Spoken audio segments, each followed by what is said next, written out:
1,00,000 మంది శివభక్తులతో కలిసి మహారుద్రాక్ష పూజలో పాల్గొనండి. వెంటనే కాల్ చేసి మీ పేరును నమోదు చేసుకోండి. నమస్తే, welcome back to Suman TV. Present మనతో పాటు ఉన్నారు జ్యోతిష్య, మంత్ర, యంత్ర, తంత్ర, వాస్తు, శకున శాస్త్ర నిపుణులు ముక్కామల చంద్రశేఖర్ శర్మ గారు. నమస్తే అండి. నమస్కారం అమ్మా. శర్మ గారు, ఆడపిల్లలు పెళ్ళైన తర్వాత పుట్టింటి నుంచి కొన్ని వస్తువులు తేయకూడదు అంటారు.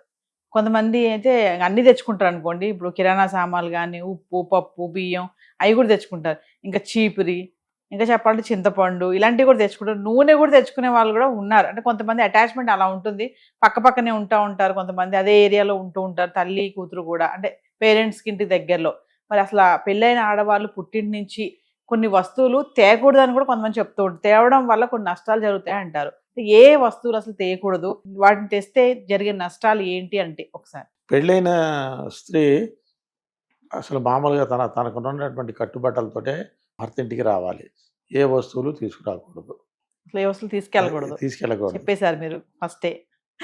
ఎటువంటివి తీసుకెళ్ళకూడదు. కాకపోతే కనుక ఏంటంటే కనుక తల్లిదండ్రులు కూతురు ఎక్కడ బాధపడిపోతుందో అని చెప్పేసి ఆవిడకి కావాల్సిన సౌకర్యాలు అనేటువంటివి అనేక రకాలైనటువంటి వస్తువులు ఇస్తూ ఉంటారు. అది వాళ్ళ ఇష్టపూర్తిగా ఇస్తున్నారు కాబట్టి వీళ్ళు తీసుకోవడానికి అవకాశం అనేటువంటిది ఉన్నది అది అక్కడ. కాకపోతే కానీ మీరు చెప్పినట్టుగా కనీసం నాకు ఇంట్లో ఉప్పు అయిపోయిందని చెప్పేసి ఉప్పు తెచ్చుకోవడం వల్ల నెగిటివ్ ఎనర్జీని తీసుకొని ఇంట్లో పెట్టుకోవటమే. ఉప్పు తెస్తే అంతే కదా. మరి ఉప్పు పాజిటివ్ ఎనర్జీ. ఒకళ్ళ ఇంటి నుంచి ఇటు తీసుకుంటే అప్పులు తెచ్చుకొని పెట్టుకోవడం ఇంట్లో. అలాగే నూనె, శనిగ్రహానికి ఇది శని ప్రభావం ఎక్కువ అవుతుంది ఒకళ్ళ దగ్గర నుంచి నూనె తీసుకోవడం వల్ల. అలాగే ఇనప వస్తువు ఏది తీసుకురాకూడదు. అంటే కత్తిపీట, చాకు, ఇనప వస్తువుకి సంబంధించింది ఏదైనా సరే అంతే. ఈవెన్ మంచం కూడా. ఓకే.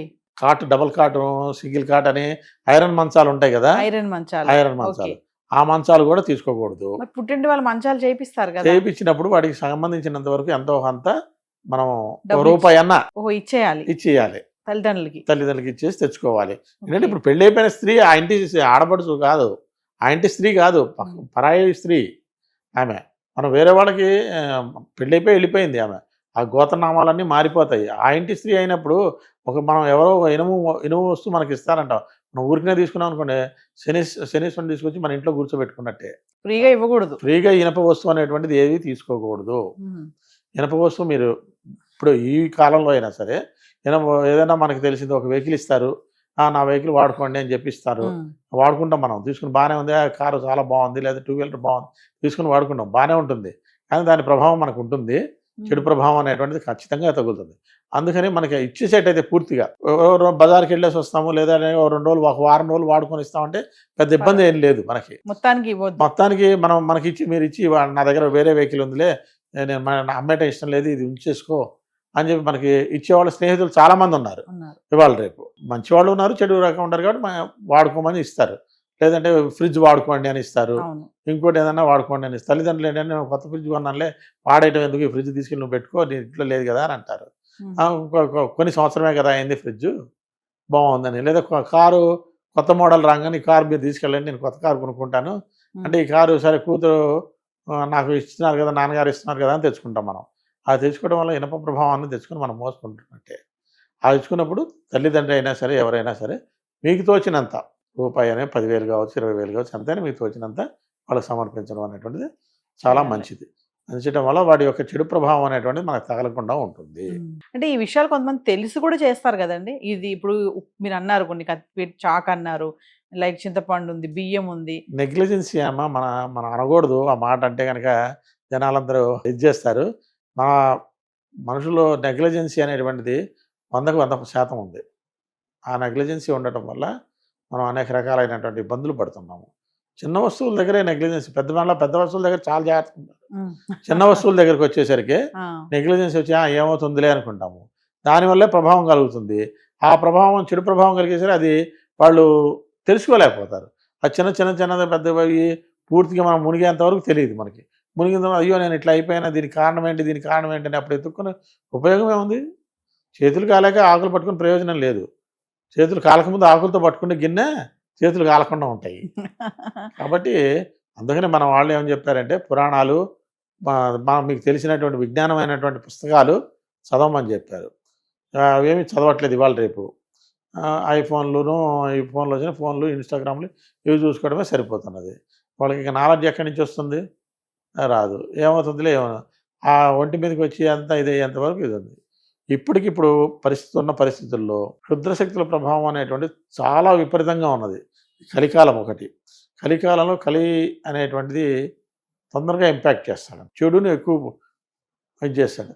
మనకి అరిషడ్ వర్గాలు ఏవైతే ఉన్నాయో అరిషడ్ వర్గాలు అంటే కామ, క్రోధ, మద, మోహ, లోభ, మదమాశ్చర్యాలు. ఈ 6 అరిషడ్ వర్గాల్ని మనిషిని ప్రేరేపిస్తూ ఉంటాడు.